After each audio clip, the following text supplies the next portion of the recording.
Bonjour.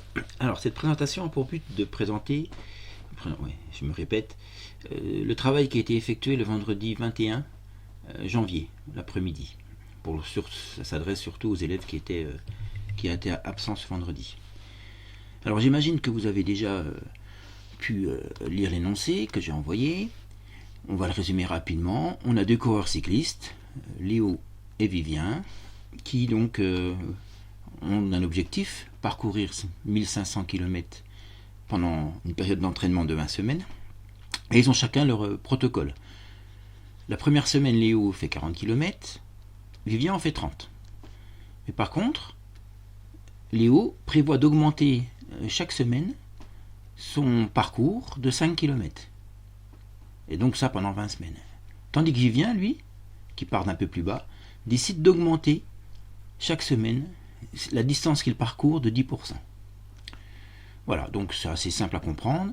Première question, calculer les distances parcourues par Léo au cours des deux... Alors Léo, j'aurais dû mettre et Vivien, au cours des deuxième, troisième et quatrième semaines, c'est-à-dire remplir ce petit tableau. Bon, voilà, ça va pas être bien compliqué. 40 km pour Léo la première semaine, vu qu'il fait 5 km de plus la semaine d'après, il va arriver à 45 km. Ensuite, 5 km de plus, 50, et 5 km de plus, 55. Quant à Vivien, alors Vivien c'est un peu plus embêtant, augmenter de 10% chaque semaine. Alors on se rappelle qu'augmenter de 10% revient à multiplier par 1,10, 1 plus 10 sur 100. Et donc, ben voilà, 30 km fois 1,10, il aura donc 33 km. Il va donc parcourir 33 km la deuxième semaine.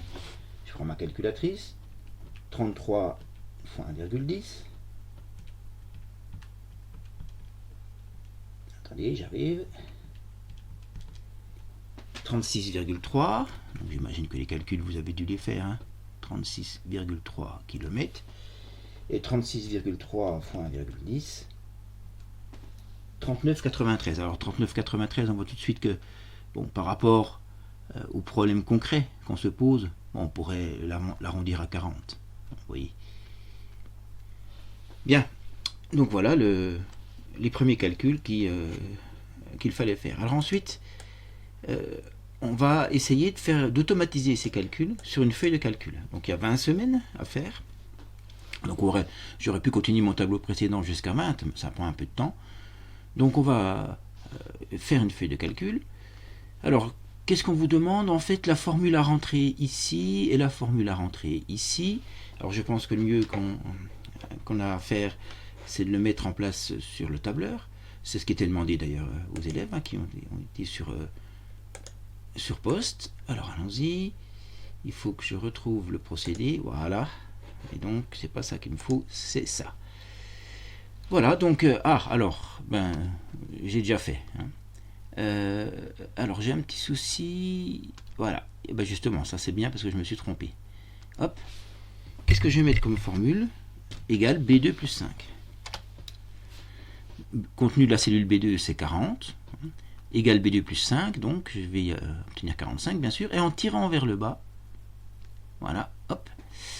Ici j'obtiens la formule égale B3 plus 5 égale, c'est-à-dire en fait ça veut dire la cellule précédente plus 5. Et là j'ai fait correctement, C2, donc 30 en première semaine qui est dans la cellule C2 fois 1,10, ça me donne 33. J'ai tiré vers le bas, la formule est, vous voyez, égale C3 fois 1,1, donc je reprends 33 fois 1,1, ensuite 36,3 fois 1,1. C'est vraiment très pratique Excel pour ça, enfin les tableurs en général, pour avoir des données qui se donnent les unes après les autres, enfin tous les procédés par récurrence. Je vais quand même regarder un petit peu là, format cellule, si je peux pas arranger un peu parce que toutes ces virgules ça m'embête. Et on va mettre le formule nombre, nombre de décimales, on va mettre 0. Voilà, comme ça on arrondit. Hein. C'est bien plus pratique comme ça. Alors ensuite, qu'est-ce qu'on vous demandait? On vous a demandé de... Je vais prendre carrément oui, allons-y comme ça. D'insérer un graphique avec ça. Alors on insère le graphique, parce qu'il est assez remarquable le graphique. Diagramme, je crois, sur ce... Alors je ne suis pas sur Excel. Hein. Ligne, tac, terminé. Voilà. Alors ce diagramme il est intéressant, parce que... Je vais l'agrandir un peu si je peux. On va essayer. Voilà. Alors j'arrive pas. Je manipule pas très bien ce. Voilà. Alors il est intéressant parce que on voit qu'il y a une différence entre les deux, assez évidente. Le Léo, lui, qui augmente son parcours de 5 km toutes les semaines, donc la semaine 1 il a fait 40, la semaine 2 il a fait 45, 50, mais en fait les points s'alignent, ils sont régulièrement comment dire, construits, hein, puisqu'à chaque fois on ajoute, chaque semaine on ajoute 5 km. Donc ils sont alignés, ils sont réguliers. Alors que l'augmentation de 1,10, on voit la courbe en orange, hein, les petits losanges orange. Mais en fait, ce qui se passe, c'est que à chaque fois, le 1,10 agit sur une quantité plus grande. Donc l'augmentation est de plus en plus grande. Et donc on a cette fois une courbe qu'on appelle d'ailleurs une courbe, des points qui sont placés sur un nuage de points de forme exponentielle. Vous voyez ? Parce qu'à chaque fois, plus on va aller loin, plus le pas qu'on va faire va être grand. Donc on a des points, un bon équilibre ici, des points bien réguliers pour Léo, et pour Vivien, par contre, ça se passe un peu moins bien. Je reviens ici. Donc, une fois ce tableau rempli, donc qui a été fait là sur... voilà. Alors, je demandais aux élèves, alors c'est sur la page 2, de reproduire le tableau, le graphique, pardon, sur ce schéma, sur ce graphique, ce repère qui avait été préparé. Donc c'est un petit travail un peu lourd, vous pourrez le faire, mais c'était surtout pour bien comprendre l'alignement, hein, des points correspondant à Léo. Et puis il y a cette question intéressante: à partir de quelle semaine la distance d'entraînement parcourue par Vivien dépassera-t-elle celle parcourue par Léo?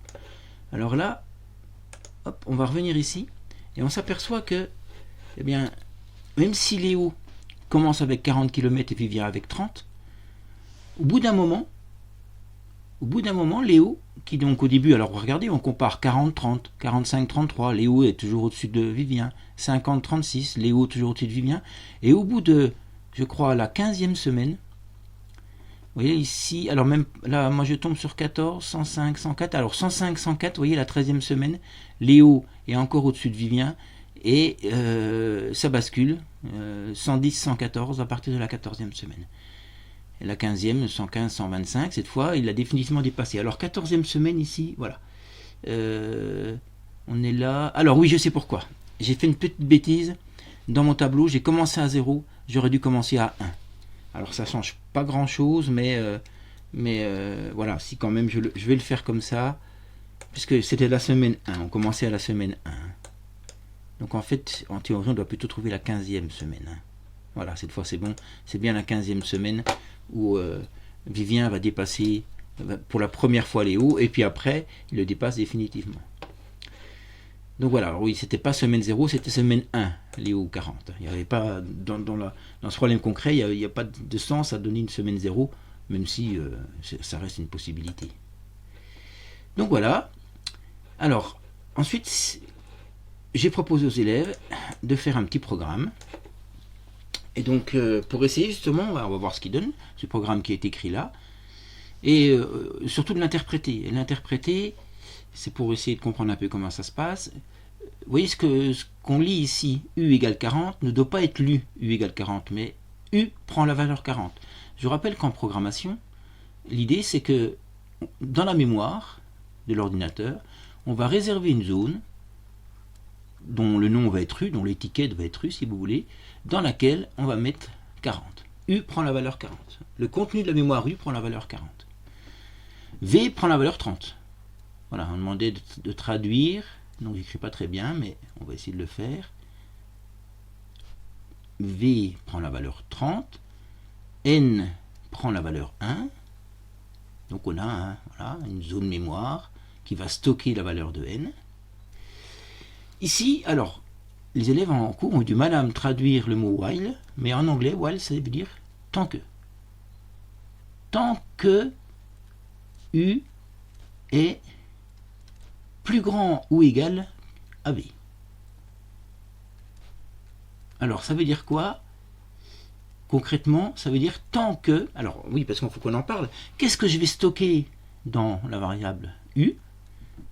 Eh bien, 40, vous voyez, je vais stocker les parcours de Léo. Et V égale 30, les parcours de Vivien dans V, et N, le numéro de la semaine. Donc pour la semaine 1, Léo fait 40 km, Vivien fait 30 km.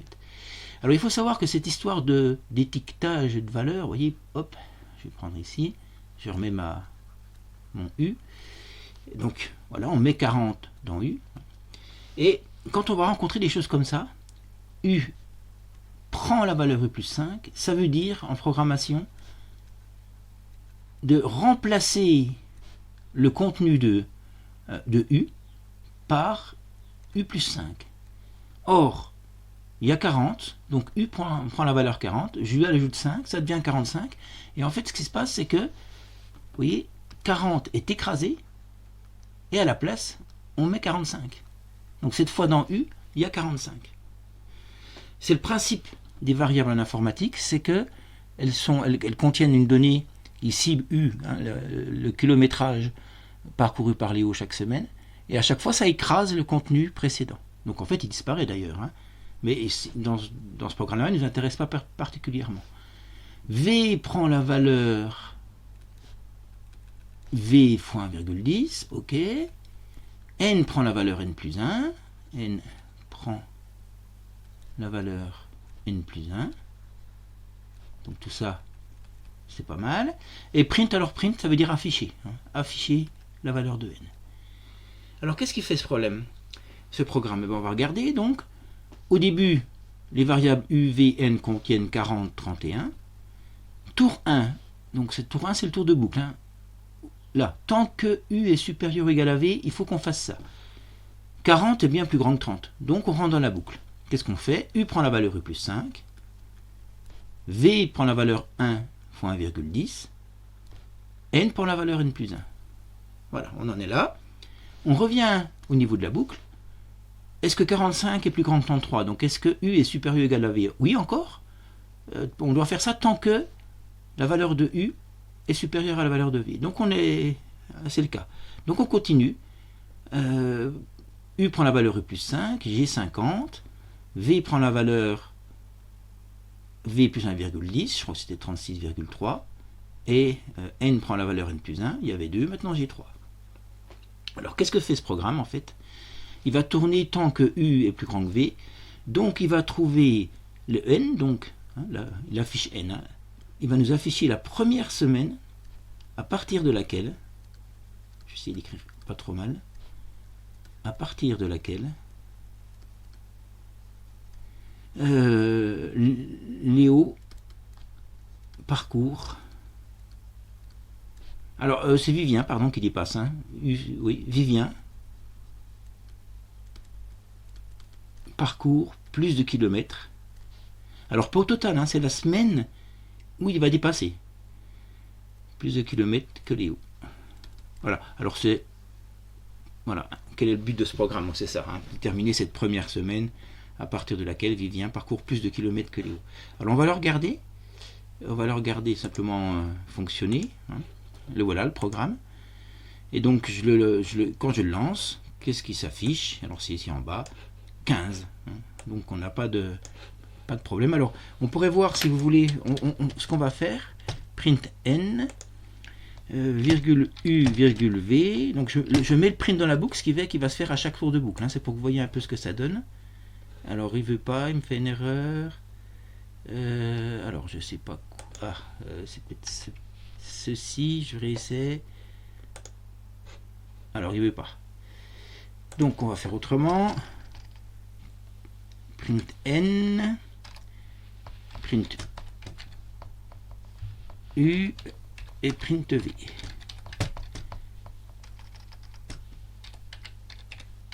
Voilà. Alors je lance, j'espère que j'ai pas fait de bêtises. Tac. Non, il veut pas. Alors il y a... Ah, d'accord, mais je sais. Je m'étais mal décalé. Alors donc ça va marcher comme précédemment. Vous voyez, il faut que respecter les annotations, on appelle ça. Il faut qu'elles soient à la bonne... Vous voyez, bien aligné avec...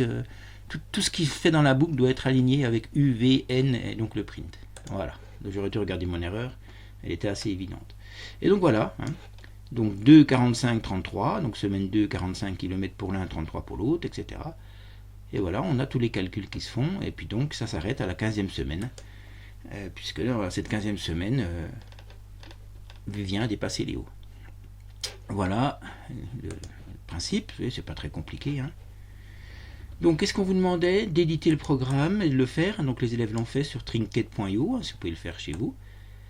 Et donc, passons à la modélisation mathématique, parce que derrière tout ça, évidemment, on va retrouver la notion de suite, je pense que vous l'aviez anticipé. Qu'est-ce qu'on va faire? Eh bien, on va noter UN, U indice n, ici, la distance parcourue par Léo, et V indice n, la distance parcourue par Vivien, donc la semaine numéro n. Hein. Donc voilà, c'est le système de notation. U1 et V1, ben, la première semaine, hein, U1 ça correspond au parcours de Léo la première semaine, donc c'est 40 km. Vivien parcours la première semaine 30. U2, ben, parcours de la semaine numéro 2 de Léo 45 et de Vivien 33, voilà, etc. Donc c'est une notation. Alors je vous rappelle qu'on pourrait noter aussi U2N, hein, comme une fonction. Mais on a appris qu'on pouvait aussi noter ce U indice n qui est pratique à écrire en fait. Pour une semaine n donnée, exprimer U indice n plus 1 en fonction de UN. Alors ce qu'il faut bien comprendre, c'est que U indice n plus 1 représente le nombre de kilomètres parcourus par Vivien la semaine n plus 1.